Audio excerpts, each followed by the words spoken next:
और क्यों नहीं, पत्थर की दीवार हूँ, पर हूँ तो इसी देश की मिट्टी से बनी, इसी भारत भूमि से उपजी। यही तो मेरी मातृभूमि है। और आज जब पूरा भारत एक सुनहरे कल और अमृतकाल की तरफ बढ़ रहा है, तो मैं कैसे पीछे छूट सकती हूँ? आप सोच रहे होंगे, एक दीवार बोल कैसे सकती है? दीवारों के तो कान होते हैं बस। पर सच ये है कि आज मेरे देश के हर उस शख्स को आवाज मिली है जो अब तक सिर्फ सुनने को मजबूर थे, मेरी जैसी एक गूंगी दीवार को भी।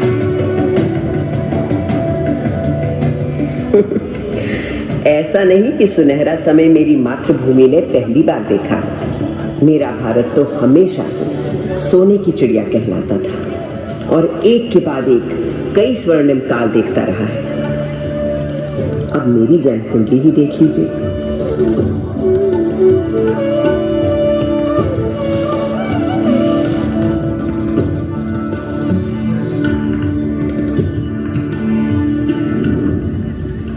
जिस सुनहरे समय में मेरा जन्म हुआ था, उस वक्त मेरे आसपास छेनी, हथौड़ी, संत तराशू, पत्थर कटों की ठक ठक तार थी और संत कवियों के शहद से सुर, उस रसधार को बहाने वाले पूरे भारत भर से अनेकों कवि थे। इन भक्त कवियों में कोई हिंदू था, कोई मुसलमान, कोई सूफी, कोई शाक्त, कोई शैव, कोई वैष्णव। सबके आराध्य अलग अलग थे, भाषा अलग, पर सबकी भक्ति में एक ही परमात्मा, एक ही ब्रह्म, एक ही ओंकार के दर्शन सारे देश को हो गए थे।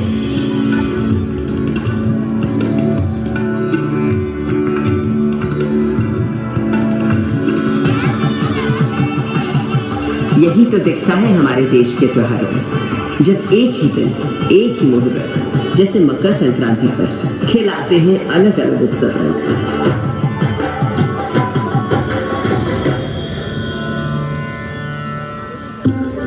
इस लाल किले को बनवाया था मुगल शहंशाह शाहजहां ने। बलुए पत्थरों से मुझे गढ़ा गया था और इस मजबूती से कि 400 साल बाद आज भी मुझे हिलाना नामुमकिन है।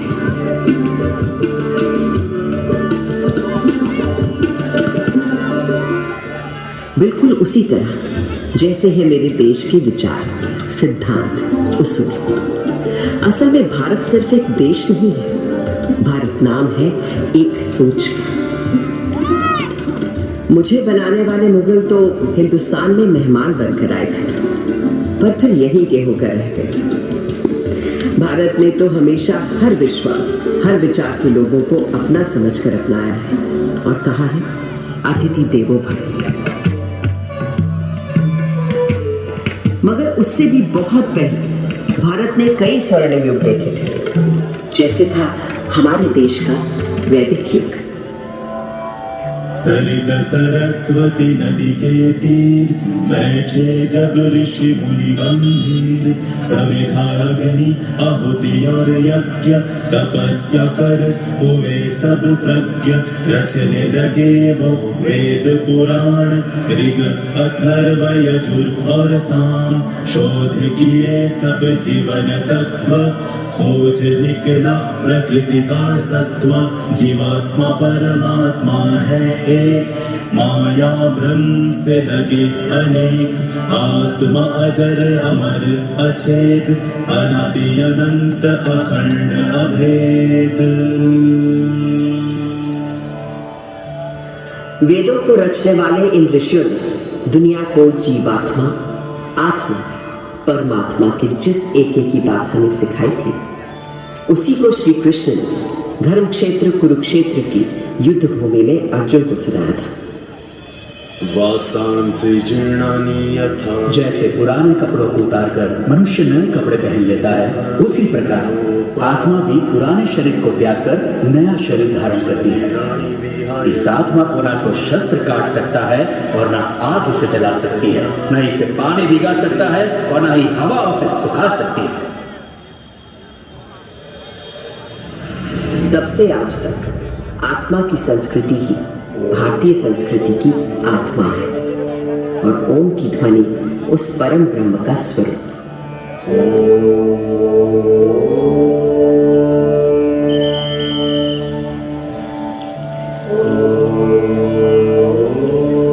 आज सरस्वती भले ही आंखों से ओझल हो गई, पर नासा के सर्वेक्षण बताते हैं कि सरस्वती अभी तक जीवित है और अब धरती के भीतर भीतर बहती है।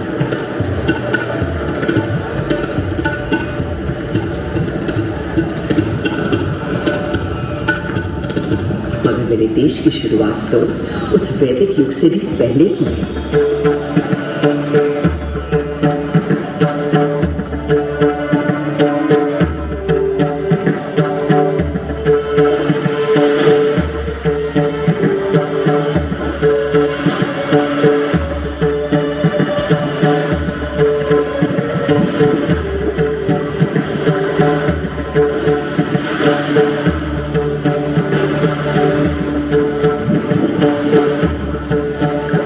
सिंधु के किनारे एक ऐसी सभ्यता उभरी, निखरी, संवरी, जो संसार में कभी भी कहीं भी नहीं देखी थी। उस वक्त के हमारे शहर थे smart intelligent cities. This was a wonder called India. 5000 साल पहले जो बुनियाद सिंधु सरस्वती सभ्यता के समय डाली गई थी, वो आज भी हमारे भारत का आधार है। संस्कृति का ऐसा अखंड अटूट सिलसिला आपको संसार में कहीं भी नहीं मिलता। हमारा देश नए को अपनाते हुए भी कभी पुराने को नहीं भुलाता। इसीलिए तो कल का भारत आज भी जीवित है और कल भी रहेगा।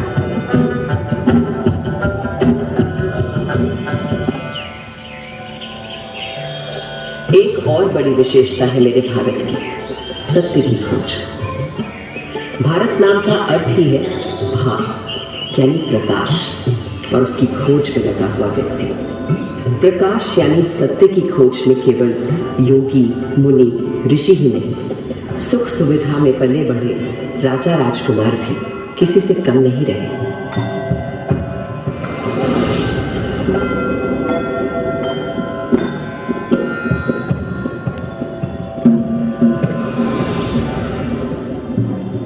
भारत के दार्शनिक मनीषियों, गुरुओं ने जो आध्यात्मिक मार्ग दिखाया था, उसी को ठोस रूप दिया भारत भर में फैले तमाम राज्यों, साम्राज्यों ने।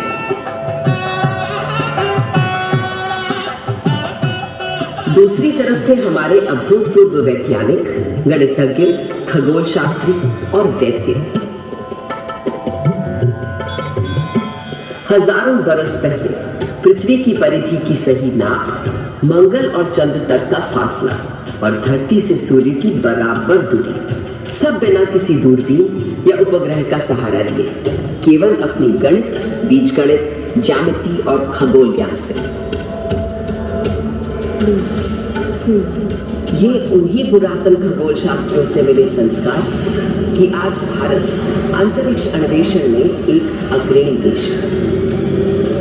सहस्त्राब्दियों पहले कणादि आदि गुरु थे अणु को पहचानने वाले। फिर क्या आश्चर्य कि नई दुनिया में अणु शक्ति को साधने वाले देशों में हम हमेशा आगे रहे। योग में तन से मन और मन से आध्यात्म के योग के सूत्र ढूंढ निकाल रहे थे पतंजलि जैसे ऋषि। और आज 21 जून को पूरा विश्व योग दिवस मनाता है।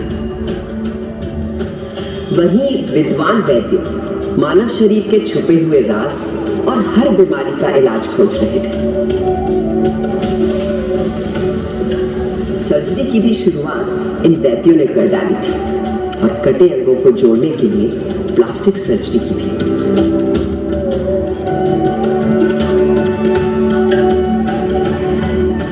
इन भारतीय वैद्यों से मिली प्रेरणा ही तो है कि कोविड आने पर आत्मनिर्भर भारत ने कुछ ही महीनों में खुद बीमारी का टीका बनाकर 1 साल के अंदर टीके लगा डाले। ये दवा हमने दुनिया के और देशों को भी दी, क्योंकि मेरे देश का हमेशा से मानना रहा है वसुधैव कुटुंबकम, सारा संसार हमारा परिवार। One world, one family.